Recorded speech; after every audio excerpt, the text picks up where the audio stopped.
That's about as far as we take it. Other than that, I make sure that if they move from out of state and they put that where they live, where they can't say that they live in another homestead for 12 months prior in the state of Maine, I will hold that application out and apply it the next year.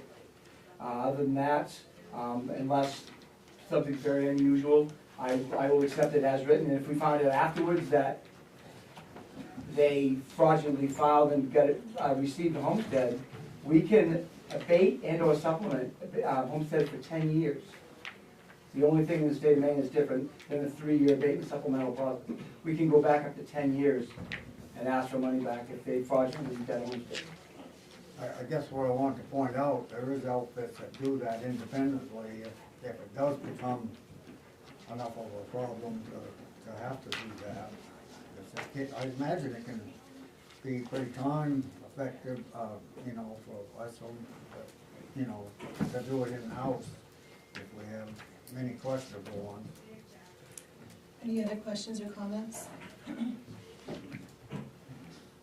And in the minutes, when we put the motion in that we're voting on, can you just list the last names of the applications that we approved? Did he have 4 additional ones? Did I understand that? Oh. He has for abatements, Oh, so we'll take that up okay. under abatements. We're looking at the homestead exemption applications at this point.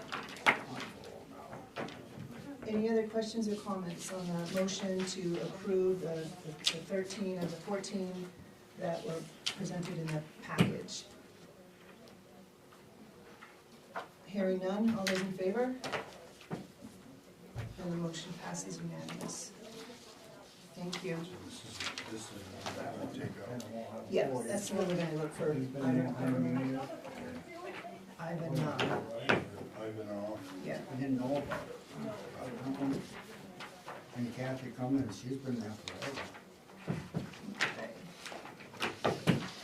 That brings us to the veteran exemption applications, of which we have 2, Mr. Santos and Mr. Mom.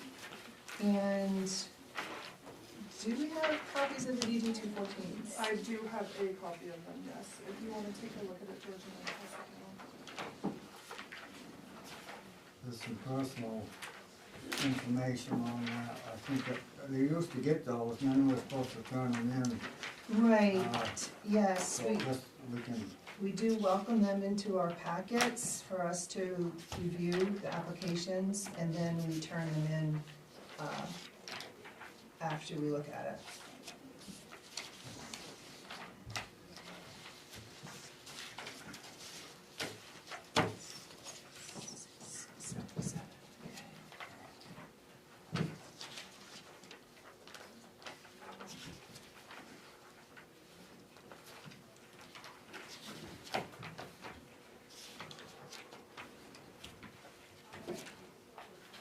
I don't have a copy of the veterans. We did take them out of some package, Yeah, I'm looking here real quick, but I can review it. You can use mine. It's, I had a question on that Santos one. Is the legal address is Massachusetts on that? yeah, Rob just noticed that this morning too. Yeah, there's 3 reasons why they won't qualify. Yeah. And then on Mr. Mom's, I don't even see a physical address. And that's the old box. his PO box, but you have to relate it to a physical address. It has a zip code, but, yeah. As a veteran and a resident, if he is a resident, that you don't even have to own a home. You can be a veteran, be a resident of town, and we can apply the veteran's exemption to his personal property assessment, if he had one, or to a woodlot. It's different than a homestead, you have to be on your home. We can apply it to anything they have in town, so you could be renting a place and have a camp, or live with relatives and have a woodlot somewhere. As long as he has something taxable in town, we apply that to that person. Yeah. But they could double dip on that pretty easily if they plug it in the Massachusetts side. Well, maybe, Yeah. Yeah. for sure, I don't, but if they're a resident, again, if it's a residency, issue. Mm-hmm. If we're comfortable that they're a resident here in this town, we would apply it. That particular one, there won't be DD 214 for them, I don't believe, because what will trump a DD 214 is that letter from the Fed saying he's 100%. Yep. Which I think is in the And packet. this shows an address in Maryland, correct? On the last page of RAM? I think that's when he, I mean, But that was July 20, Yeah. that was July of this year. On the front page, it's zip code of 4101, wherever that is. well, that's where Oh, he he's was talking- when he entered into the armed forces. That was his residence when he Oh, entered into the armed forces. Yeah, I get you. Yeah. But then if you look at the back page, I don't know if this matters, but Yeah. it says July 5th, they had his address as Maryland. Yep, So I don't know if this qualifies, how do we figure that out? wait, we can ask Rob. Why wouldn't he apply in his home address? Well, I think he's saying his home address is in Bethel, of which we have a mailing address, but we have nothing, residency, you usually have some sort of physical address, whether it's a woodlot or you usually have something. Well, he's got something here, description of property which exemption is being claimed, map 22, plan 2906A. Oh, Yeah, I Yeah, have, thank you, thanks I- for pointing that out. I have Tria right Thank here. you. Ma'am owns 41 Second Street, bought it in 2018. And we have an address of, yeah, Maryland. That's kind of questionable, I would think. because Yeah, absolutely, we need to check that out, see what, see. Yeah, if because they- he probably if could they have own a applied resident here or down not. there as well.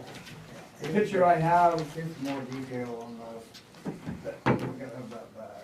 it looks like the house was just, well, it was started construction in 2021, so maybe they moved up here after the house was done.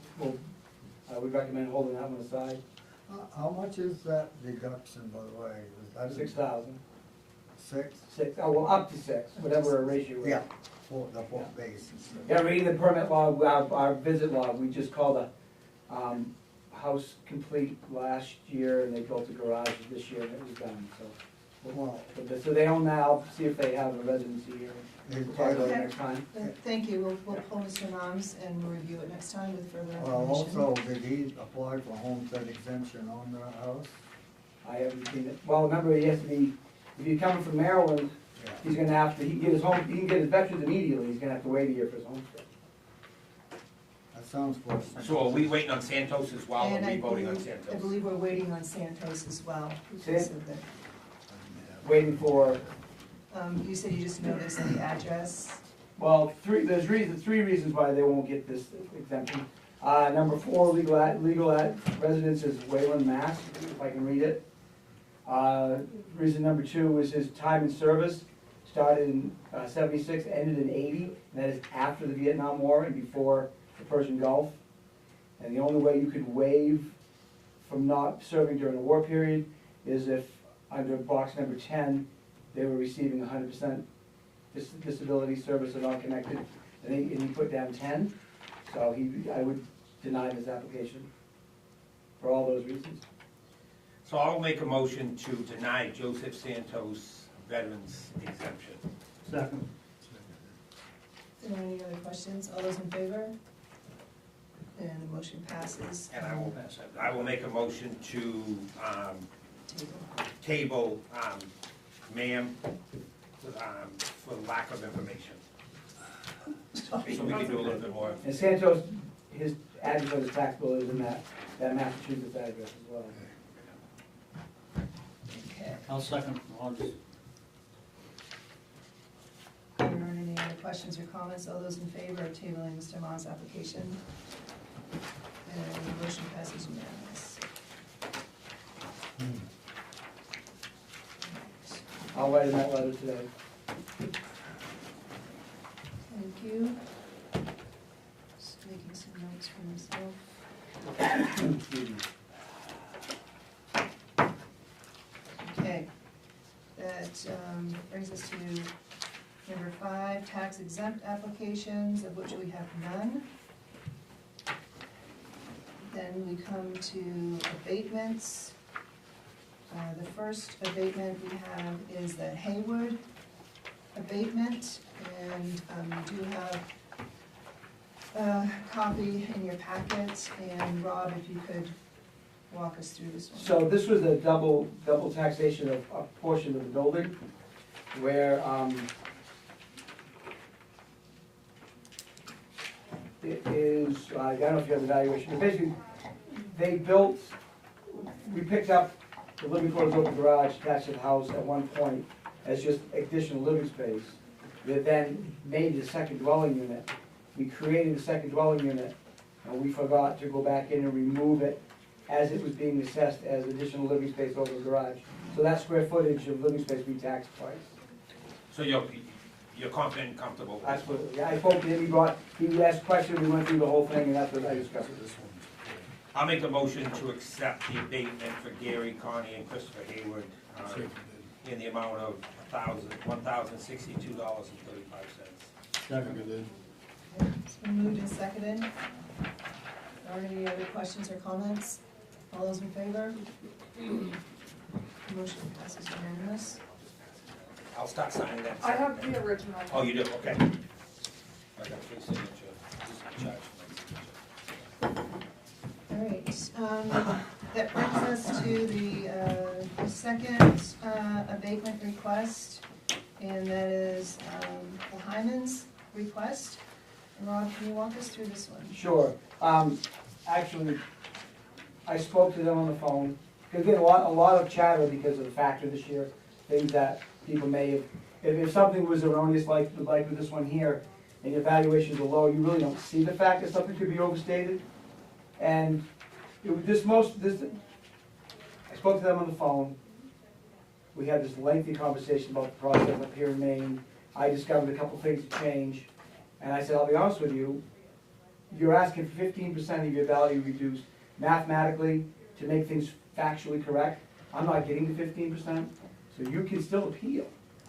I'm not gonna offer up relief until I'll send you what I did, math, you see my math, and then if you choose to continue on, we're gonna wait, we're gonna deny you, we're gonna go to bar, box bar, and that'll be what I'll provide for evidence that we already factually.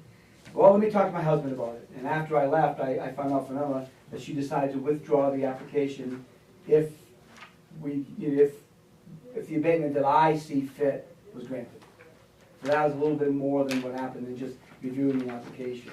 That's my spin on So it. it sounds like they added an additional dwelling unit. Same idea, with same no- thing as this guy here. Supposedly with Yeah. no kitchen, Yeah, and they're questioning the garage valuation because they consider it unfinished. this is the difference, the situation behind Dorothy are about the same, just a little bit different. They just built this building. We picked it up as, same idea, really. It's an additional building out back. We picked up the slab and then continued to assess the slab when we created the second building. We went out there and called the second building. I know what happened. They went out there and it's like literally from me to you away from their house. And it's just a very basic cottage compared to their very high valued home. So when my guys are out there, they, geez, I don't know, do I call it an addition to the house because it doesn't have a kitchen in it, or do I just call it a second dwelling unit? Well, they put it in as both. They thought we're gonna call it an addition, come back here, found the plans from the building permit and realized, oh, it's actually a dwelling unit. Called it a dwelling unit, but didn't remove the fact that it was 900 square feet of additional living area. Just sloppy on our part. So it's factual mistake. That's the only reason that I find to change that assessment. Other than that, we are as we should be. If you read her application for abatement, she just kind of cherry-picked different things that happened throughout town and they had no relevance to her property. So currently, she's asking for a 15% reduction in overall value. Overall value.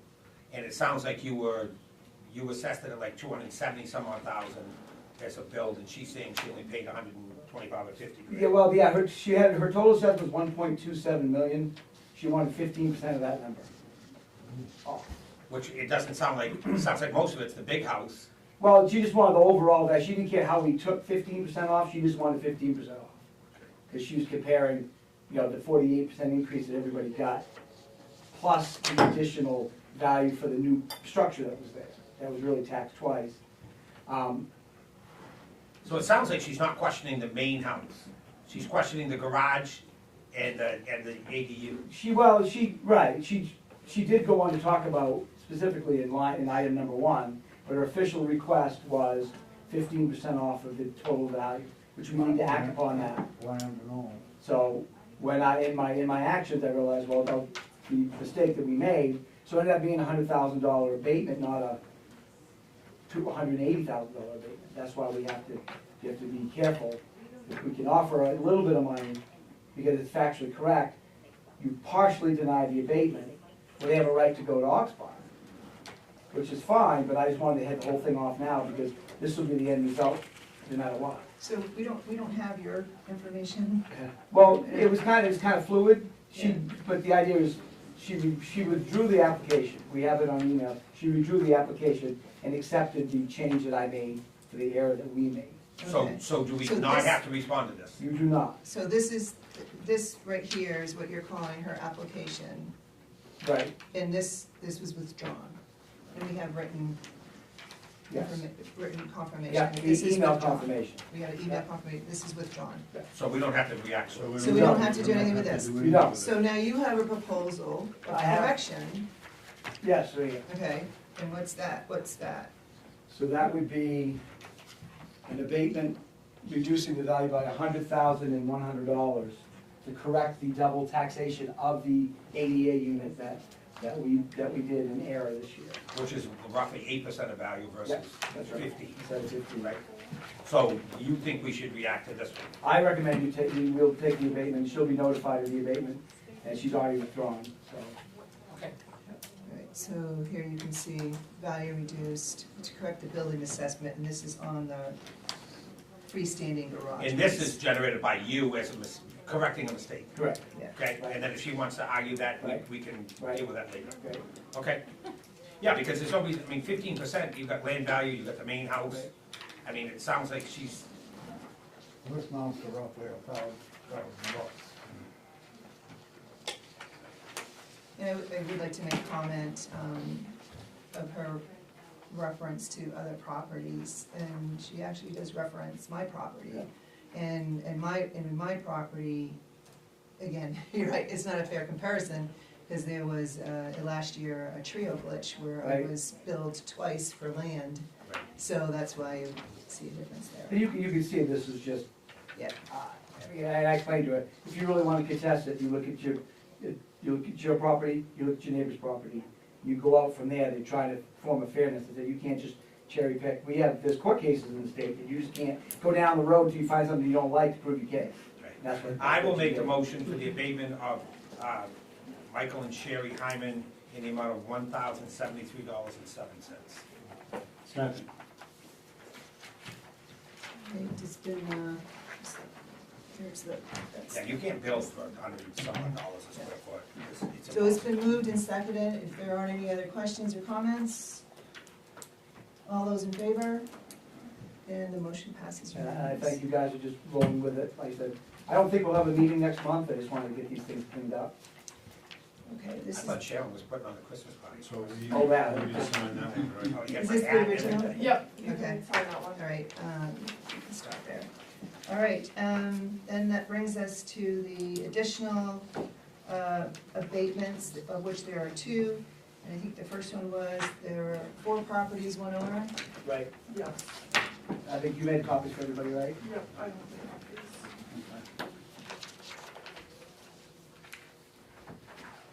And the second one that I made is basically a clarification of Hyman that we just took care of.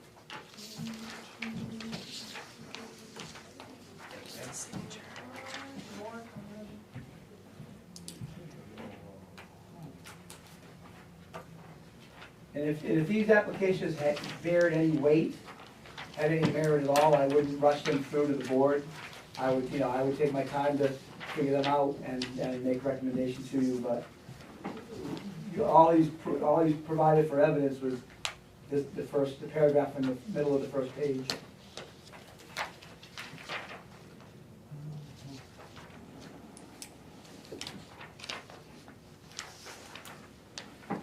Yeah, so we got a good deal, right? Yeah. Yeah. Yeah, I don't. No, there's four, There's four four. different properties. Four. Four different properties? Yeah. That's why some people may get lawyers like that, so. So these are all at Balsam, So do we Yeah. have- Map which are half-acre lots, is that right? I used to own that. 23-1, 23-2, 23, I don't know what that last one is.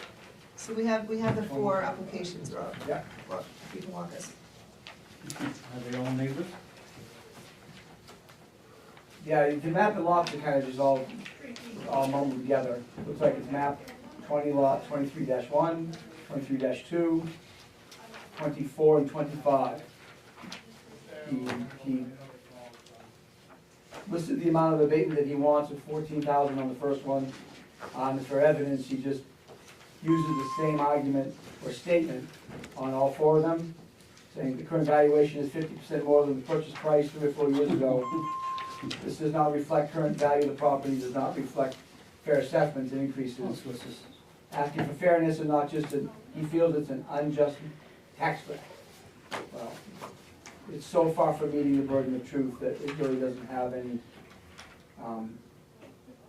weight. So this is Johnson Park subdivision, Yeah. Balsam Road, which a half-acre, I used to be involved in that, so I'm pretty familiar with it. Johnson. Johnson Park, when I got off Clark. 4 empty lots? Yeah, I believe so. I just received it this morning and I just wanted to throw in the packet. It was, to me, it's a very easy recommendation of denial. So as far as the particulars, I can give them to you right now. So I believe all those lots were half-acre lots. What do you value those lots at right now?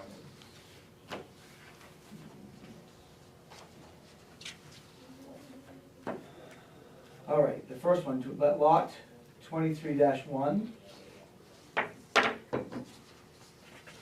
is 23 dash, this is more interesting.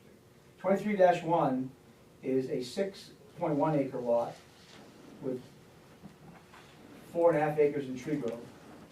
Which you can't do, right? Well, it's abutting to another lot that's big enough. You need to have one contiguous lot, 10 acres or more, and then if you have other lots around it, Okay. instead of putting it all into one application, you can still, not every lot has to be 10 acres, you have to have one lot that's 10 acres. What the heck, Black Violet's all down the back and the road and. I'm assuming that's right, and again, this is what so he bought this in 2020, 60,000 from Maine Woods and Waters, and we have 44,600 on it. So it can't be Johnson Park subdivision, it can't be Balsam Road then, unless there's another Balsam Road. It says south side of the Intervale Road.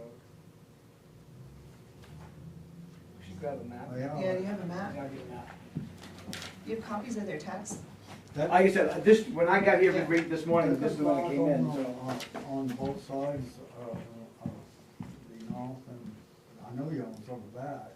He definitely owns up back there, so I don't know where I saw Balsam. Why did I say- This was Gordon It's Brown. in an LLC, it's 46 Balsam Road LLC. That's the Oh, name of it. all right, so the Yeah. Balsam Road is not the subdivision? No. I gotcha, okay, The that only helps. information we have in here Because I was gonna is say, the Balsam Road Intervale lots Road. are half-acre lots. But it does say Intervale Road, so this wouldn't be up Swan Hill by any chance. I know the name. I bet this is up Swan Hill. Yeah, I can see it. I mean, Bland's not nuts, I can't imagine.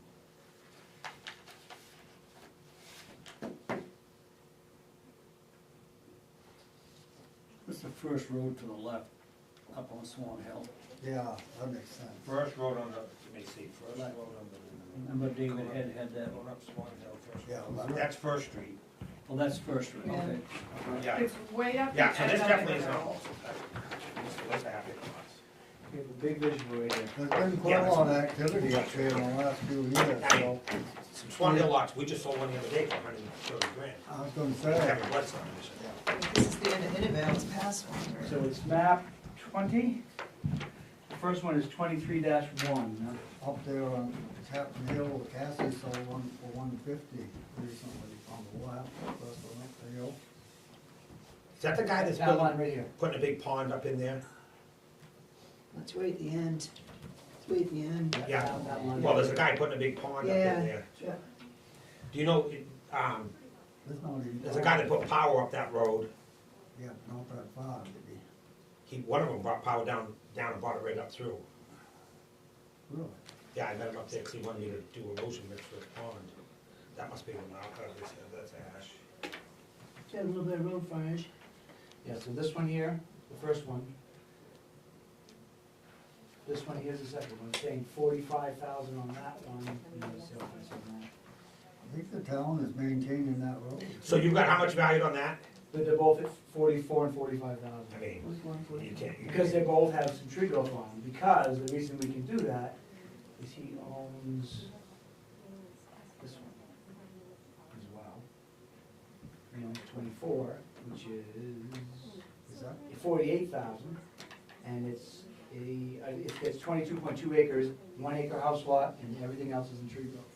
And because this has more than 10 forested acres and these are contiguous, you can have lots that, as long as they touch like that, they have a different, instead of putting them into one application for tree growth, he's got an application, so Well, it's yes, allowable. But that's not tree growth if it's being taxed as a house lot. Well, it's partially, Portion. there's a house lot reserved from tree growth on all 3 of these lots, and all the backland is kept, is put into tree growth, And the fourth one is, 25. Well, that one ain't even, There's a structure on this one, 69 Ash Road. Yeah, I don't think you're overvalued. And that's in tree growth too, all but an acre. Yeah, So can you just run through us again what you have for values on those? Sure. well, now I'm confused, because this is the interval road? yeah, It's heading towards Rumford. to one. Oh, okay. It's right at the end. It's at the Thirteen, end. I thought was up Swan Hill. No, Okay. So this one here, 6.2 acres, valued at 44,600. He's got an acre and a half non-tree growth and the remainder in tree growth. So you're 40-some odd thousand for 6 acres on that Right. road. You're not overvalued. And then the next one is, now this is, I mean, you look at what lots are selling for, Well, I got some lots listed down below by White's place down there. yeah. We're in the 50s and there, the price correctly. I just paid 40 grand for 2 lots at English Woods, they were like 1 acre. have you talked to 1 acre this lots. owner? I paid 40 grand for each of those lots. like I said, they just came in this morning. Well, they were dated October. since the last time I was here. I mean, you could buy 6 acres for 40-some odd grand, that's unheard of that stuff. But, and then he's getting the concession of being in tree growth, so. Yeah. And then the last lot, the third lot's 48,000, all but 1 acre is tree growth. And then the fourth lot, Well, they're getting a break on the tree growth anyway, so. right? But you're not, I mean, land is gone, we just sold a lot the other day at Swan Hill, one of Kevin Blood's up there on Harmony Row for 120 or 30 grand in that subdivision. Yeah. There's now power down that road, I don't know if he brought it or the guy, there's a guy doing a big pond, it could be this guy up top. He put a big road up in there. So, You I got- mean, there's no proof of anything. And, I mean, land has, I hate to say it, because I own a lot of it, but land's doubled in the last couple of years. I'm not surprised. I mean, land's You go doubled. up Chapman Hill, they laid out a bunch of lots up there, and one just sold for 150. So, On a town road like that. I'll make the motion to deny abatement applications,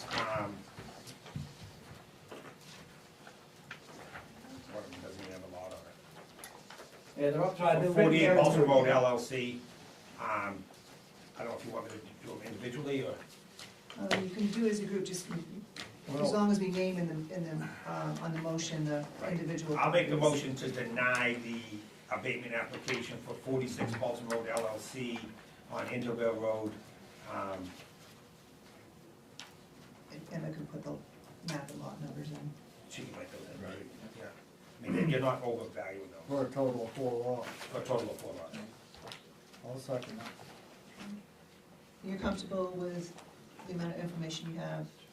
And we're denying that based on, Current sales. Well, the idea is, the official answer will be, review the assessments as well as the assessments of similarly situated properties. There's no discrimination, no proof from the taxpayer of excessive overvaluation. Properties are enrolled in tree growth, and his appeal will go to the State Board of Property Tax Review, not Oxford. Because he's found an abatement on a lot that's in tree growth. So, any other questions or comments on these applications? There's definitely, what they're assessed for, they would sell in the current market for more money than they're assessed for. They would definitely sell for more than that. And they're similar to the others in the lot, in the subdivision, so. Correct. like I said, I appreciate the wiggle, just kind of going off course here, because thinking ahead, we don't have a meeting next month. We had 60 days to act upon that, and we would have Been close. we would have been over maybe, potentially. I just wanted to avoid that always. Well, in fairness to them too, they should have the information. If we're able to give it to them, let them have the information, they can make decisions from there, but you're definitely not overvalued. No. It's amazing, I've got activity in other towns and Bethel, I just, you know, command the higher values. You go in a neighboring, whether it be Bridgeton, Southern, or whatever, they laugh if you was even asking a price like they're selling for in this area. And so, What I was the think, last you know, one? you've got comps that'll bear out that. The last name of the person? No, the last property, we didn't say that cost. Like 44, 45, 48. And that one, land 67,900, building 62,100, for a total value of 130,000. So we have, And they we paid have, $100,000 for that lot in Without the structure? December of 2020, without the structure. Yeah. so we have a motion and a second on the floor. Are there any other questions? I did Harry- second it, so. Hearing none, all those in favor? And the motion passes unanimous. Thanks, everybody. And you mentioned you had a fourth abatement? It was to talk about the Hyman abatement request. I didn't see it Oh. on the agenda, and I had an answer for it, that's why I Okay. raised it. It was in the, So that was Right. the combination with the Hyman abatement. Okay, so I do not believe we have any other requests before us for abatements. Okay. And we're gonna be moving. Let's see, moving on to now, number 7, certified ratios and valuation updates. And we did have information in your packet about the preliminary 2026 state valuation. Turn it over to Rob. so, the one thing about this 2026 evaluation is, the ratio we received was before our factor. Because they used, for 2026 evaluation, they used 2024 commitment numbers. So that was at the old rate, but we're taking that out of the conversation. If you look, number 1, you'll see the state's total value for Bethel is gonna be 1.185 million, and that's up 10%. If you look back, under 25, we were up 22% over the previous year. And under 24, that was 34% over the previous year, that would be line number 3. So that's just showing that things aren't climbing at the rate they were a handful of years ago. So that number on line 3 at 10.5, it has more relevance when you compare that rate of increase to all the other towns in our district and the county. If Bethel's outpacing the other towns in the county on that line, we're gonna start seeing bigger portions of state aid, school funding, county tax, things like that, but I don't, the only two towns I have in this county is here in Newry, and this is less than Newry's. So, it seems to be in line with other properties I've seen, other towns I've seen across the state, so it's just, it's an indicator, it's half of what it was last year, but it's all in how everybody else around us sees their increases.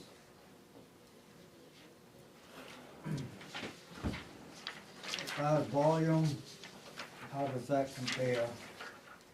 Volume of sales? Yeah, we have 60 sales in the combined study. As you flip through this,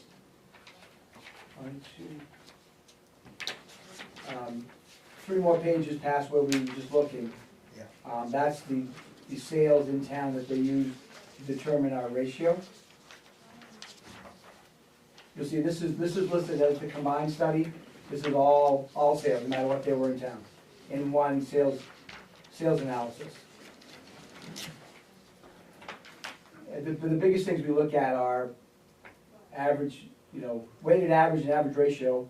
With our old assessing methodology, we was rate at 50% of market value.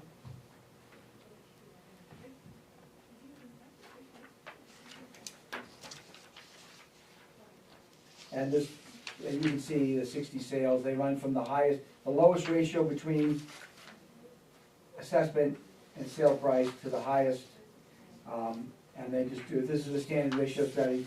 They run it from the lowest to the highest. They take out the bottom 15% and top 15% outlying sales, and they concentrate their study on the middle 70% to give you the results we see up top of a 50% weighted average and a 50% average ratio.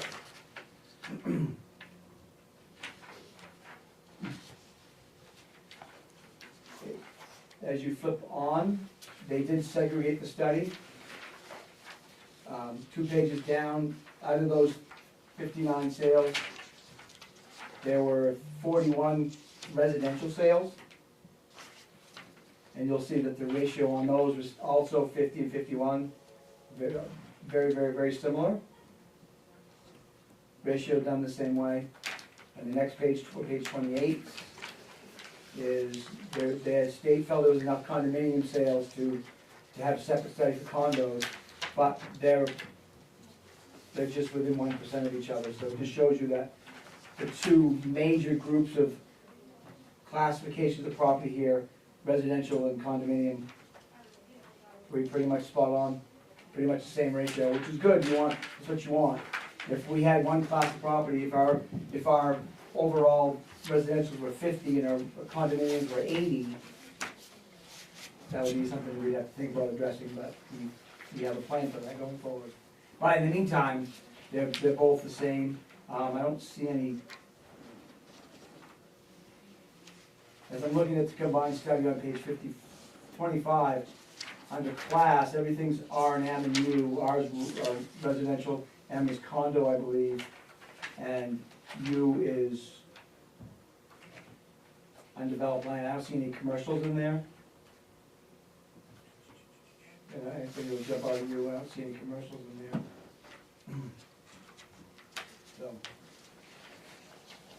So, show my ignorance, I guess,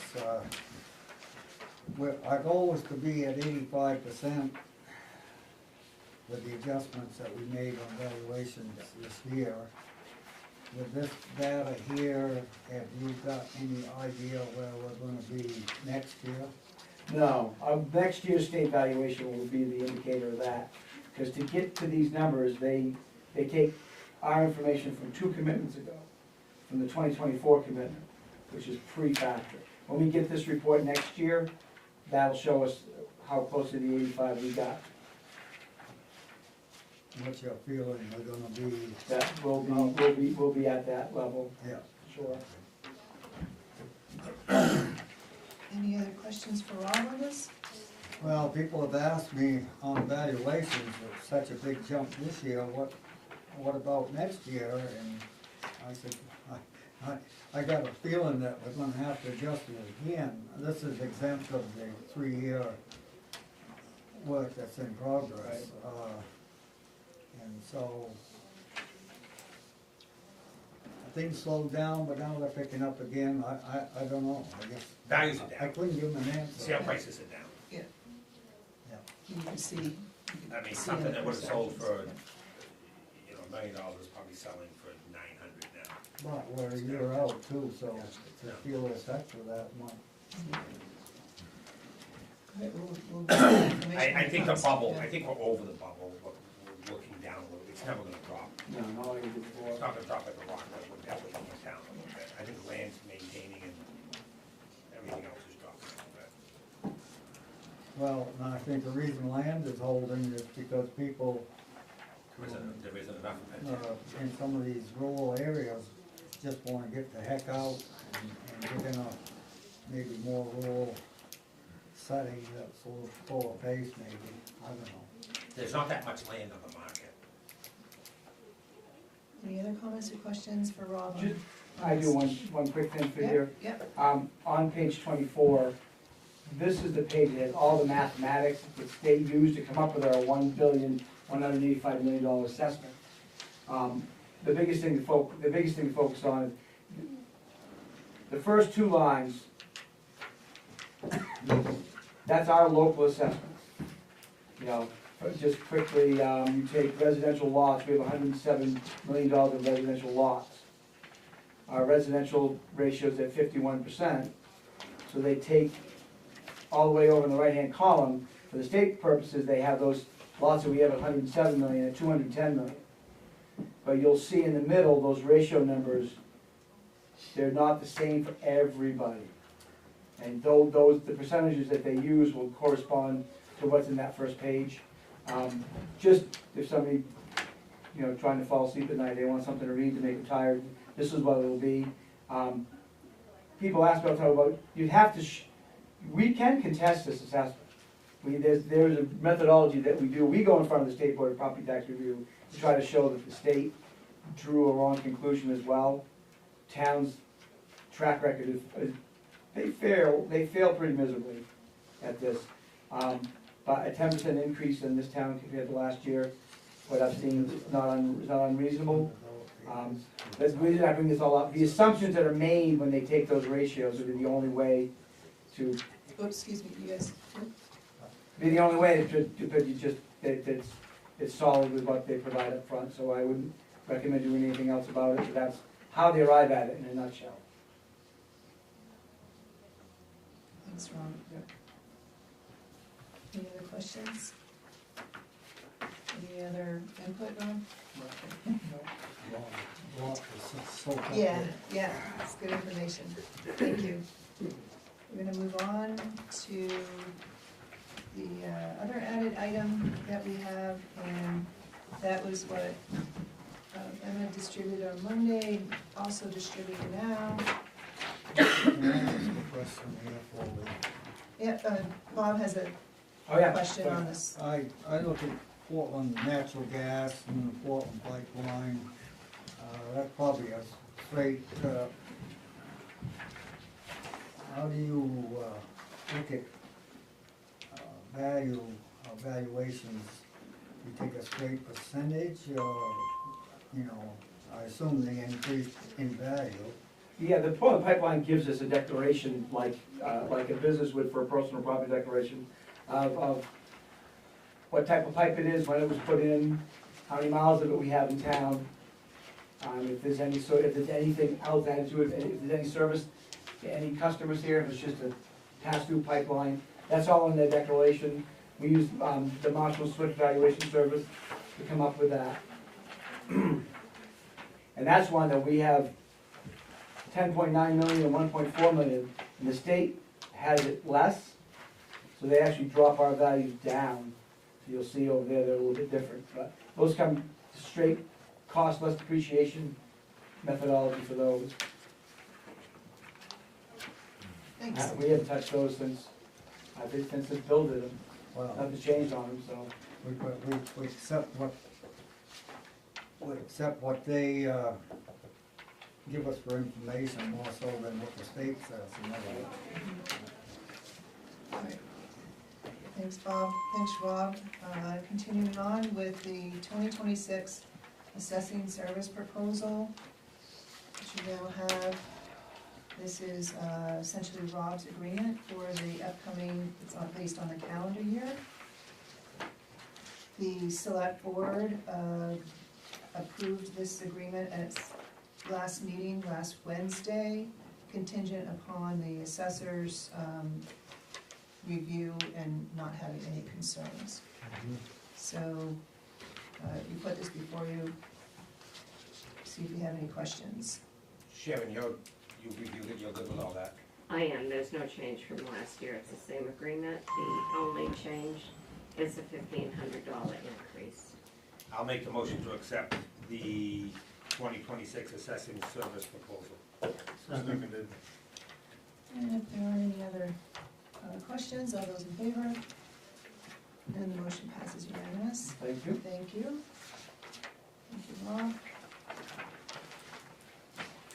We're on to other business. Does anyone have any other business to come before the board? I've been doing a lot of work online with the, basically the land that stopped being taxed and land, whether it's land trust or nonprofit. There's a lot of information online about that, different reasons. One thing I found was a landowner that gifts his land to a nonprofit can keep no rights to it. No right-of-ways, no uses, things like that. So if somebody were to do like a life lease, you know, if somebody would say, hey, I want to turn my property over to a nonprofit, but I want to, I want to have a life lease on it, I don't think they could. So it's interesting to read some of that. They would be taxed on it until we decide to assess them based on the rights that they still have under a life estate. Yeah. And we would assess them like we ordinarily would until they're passing. So I was surprised to read that, as a landowner, if you donate your land, you can keep no special rights. I was sort of surprised, like. The only one that surprised me, you know, if you had land beyond that, and you kept a right of way to get to your land in the back, other than that, I wouldn't. And I think that would be a disqualifier with what I've been reading, I wouldn't. which is very strange, but. I wouldn't think that I'm would. doing a lot more work, Yeah. I really wanna just educate myself on it, but there's a ton of stuff online. I just typed it in and there's a ton of stuff that comes up. Case law, there's all Main kinds. case law? Yes, there's a lot online, so I just wanted to let it, I'm working on that. Yeah, actually, it brings up a good point. There is some law student years ago put together all court cases and categorized them based on what the subject was. And it just came to light, our assessor's email brought that up. I should have, and I'll send it to Emma, she'll send it to the board, because you can search for whatever you want to talk about. Veterans and exemption denials, and they'll have all the court cases, all in a nice, one big document for you.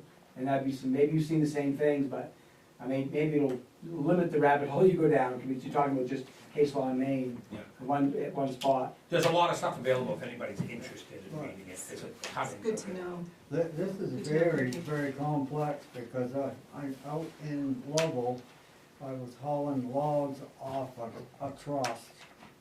And the guy was running the buildings for wedding venues, there was an orchard, and a wood lot, and they moved in and they started cutting wood, and quite a volume in fact. And all of a sudden some foresters showed up and clipboards, and the logger, they shut him right down. And the stumpage is going to the person that originally owned it, that put it into, I call it a living trust, I don't know if that's right. But what I'm getting at, they're very actively, if it was written or maybe grandfathered in, he was running a business there, from wedding venues to an orchard to harvesting wood under tree growth. But it was put in a nonprofit. It was, Yeah. in trust. Right, which And yeah. boy, to me, that's, You said it was put into a living trust? well, no, I don't know that for a fact. I know it was in a trust. This up Eastman Hill out in Lovell.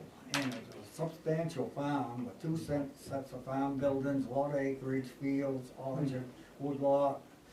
And, so, and I got a relative that lives in Bethel that was supposed to go into a trust. They were willing to undevelop it, they were willing to pay him X amount so that it can never be developed. And they had certain rights that he could cut some wood and live there, on a certain section and, but into the future. But, I'm kind of curious as just what the tax structure would have been on that particular arrangement. I think there's a lot of different arrangements, It would that's what be. I'm trying to point out.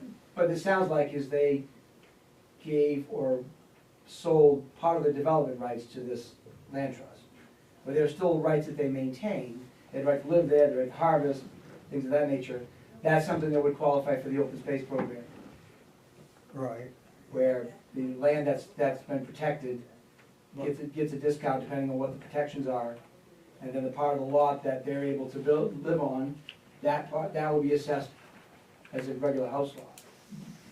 But they have to apply for it. So I guess It wouldn't be my point is exempted there's a then. lot of different, Yeah, it can be pretty complex. 100%, I mean, I can only, I do like an hour, when I sit down, I can do like an hour, and then I get away from it and come back to it. But it's interesting to read some of that stuff. It's definitely been brought to court multiple times throughout the state. and nobody dared, as you read through all those, no court dares to say it qualifies for the exemption wholeheartedly. Nothing's ever got to that point. There's a lot of threats, and there was one court case that was fairly recent that we were all excited about. One town was willing to pay the money to go to court to fight this guy, and they ended up settling. But the court leaned to the fact that we may have called it exempt, but they never did. So it's still up in the air. Very good, right, thanks Ron, and we'll get some information I'll at send that some to you point, guys. yeah, It's that'd be interesting. great. That'd be great. And like, it covers everything. And I had, there's a trust land in Gilead that were bought, and the town was gonna deny it until the trust agreed to pay taxes, and then the purchase did go through, because small town was relying on a good part of its income. And I guess the select board can deny sales, I didn't realize that. Is that a true statement? I don't know. don't know the background on it. Maybe we can take that up after the meeting, ask about that. Two other brief things. One is just how is it going, this being the first year, and maybe you haven't started yet, looking at the properties as we go year from year for the revow process. And then the second is how's the homestead project, the review of those. Homestead project, Emma told me this morning, she's gone through the book. Whole book's done, everybody's been purged out. The building, How many purges did you find? There was quite a few, but I did notice that the exemption was removed in Trio, just never taken out of the book, so there was quite a few though. Okay, thank you for doing that project, yeah. so I have taken the town and divided up into thirds. Geographically reasonable, it doesn't matter which page we start at. We're visiting about 780 parcels every third. Because of the way the town's set up, we're kind of going in strips this way. If you guys want to see, we can scan these in and email them to you, which parts we're doing first. And I didn't, for no rhyme or reason which way I decided to start, but kind of on the Woodstock, Milton town lines up that way, and coming up this stretch here. Yeah. I don't That'd be think great there's if you any, could Yeah. scan them and share them with us, just so. I don't know if there's any part of town that the board's more concerned about than others. We can start. I don't think it would be, I don't feel comfortable telling you where to start. Yeah, I think we're better off staying neutral on that. yeah, That you doesn't get matter. We'll find them all into, eventually. you get a program, Just right. don't do Gordon Street at all. Yeah. Do it twice. But it's, there's no rhyme or reason, we just basically start in one corner and you work your way over. Yeah, Um, so you don't miss anything. Could this, and I don't think there's anything there, is there anything on the town website that explains to people what the process is? But that properties are gonna be visited over the next 3 years? I don't believe so. because I know on Team Bethel, there was a question, who's this person? Yeah. The same person was at one of my Yeah. properties, Yeah. when I was just finishing Yeah. in East Bethel. I don't know if we should try to put something that says we're gonna be visiting these properties for the next 3 years. Well, at least something to say, hey, listen, representatives of the Assessors Agent Company will be out doing property reviews this year, and starting now, right before we go out. I've got this much done, We talked We're about starting maybe next having couple weeks. something on the vehicle that says. now we do. You do now? We have Okay. it says, town assessor, RJD appraisal on the vehicle, magnetic Perfect. sign, a Perfect. big blinking light up top. Okay. We try to be as big. I saw the as light possible. with the truck car, but you didn't have the lettering on it at that Yeah. time, so that must be new. Yeah, we just got some new, well, they don't stay on when the guys decide to go back to the office. We tend to lose some of them on the side of the road, so we ordered some new ones, Okay. and I asked the guy if he had his on. I might have forgotten that day, but we try to be as conspicuous as possible. IDs, lanyards if you want, things like that. And they have the papers that they show in the Yeah. ring, and the Yeah, ringtone. that's one thing we do now. Which is Ring great, which is perfect. cameras, yeah. I mean, people are gonna question it, but, but, And it's not abnormal because you do site visits annually Right. anyway, but it might be, I'm intrigued with the letter piece, just to start, informing people. Is it possible to have a draft letter for us at the next meeting that we might be able to? For, Just that, this is what we're looking to do. You'll see us as we progress Okay. over the next Yeah. three years, that we're gonna be doing, site visits like we normally do, right, and we're forming our base. The reval doesn't happen until the fourth year, right, but we're doing the inventory, pieces now. sure, yeah, you have that for the next meeting. Yeah, And maybe the we should biggest put thing I something see online. is, I get asked is, well, they're reevaluating me, but nobody else, other people aren't getting done for 3 years, and I'm like, it's information only, nothing changes unless there's something that doesn't match the tax card. If you built a garage or built an addition, I mean, that's the only reason you would go up on it, correct? Right. Other than that, That's right. it's going up altogether. And when we change something that's omitted from the record, we're using the schedule that exists now, we're not using the new schedule. Correct. As if we'll pick it up in such a way as if we would have found it whenever it happened. And I expect a chunk, I really do. Yeah. I had another one today, the house we didn't have, I just got the information this morning. Transitioning over, I find a lot of, it's hard to, everybody has a different system, and there's a few things that was done before I got here that the house was half done one year and never got followed up on, and we did all we could to find these things, but there's some things that were maybe still assessed at half done, 3/4 done, that may have been done a couple of years ago. And you've had a lot of different code enforcement officers over the last 7 or 8 years. And it's- A permit could have got missed or misfiled, things like Yeah, that. and the biggest problem is if you get a permit and you don't start right away, if something's half done, you can run all the reports in Trio to give me everything that's listed as incomplete, but it hasn't been started yet, you have to, and we have 2 or 3 different systems, the fail-safes that we have, we like really well, but discover them for the first time, but it's right, it's typical, yeah, it's typical, right. but, I think they have up to like 5 years to yeah. use their building permit, so they may not start until year 3 or year 4. So, yeah, when we're done with this third, we'll have a letter to you, I'll present it at one of our meetings. You'll have every piece of property that we visited that had a change, and we pull up Trio to see what happens, and we'll notify the people there's substantial change, so they won't be surprised for next year.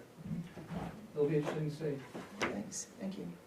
And Any other, Yeah, any other business? You must be tied into the planning board to know when somebody gets a final approval. Yeah. That's probably, Plan for final approval and subdivision approvals. Yeah.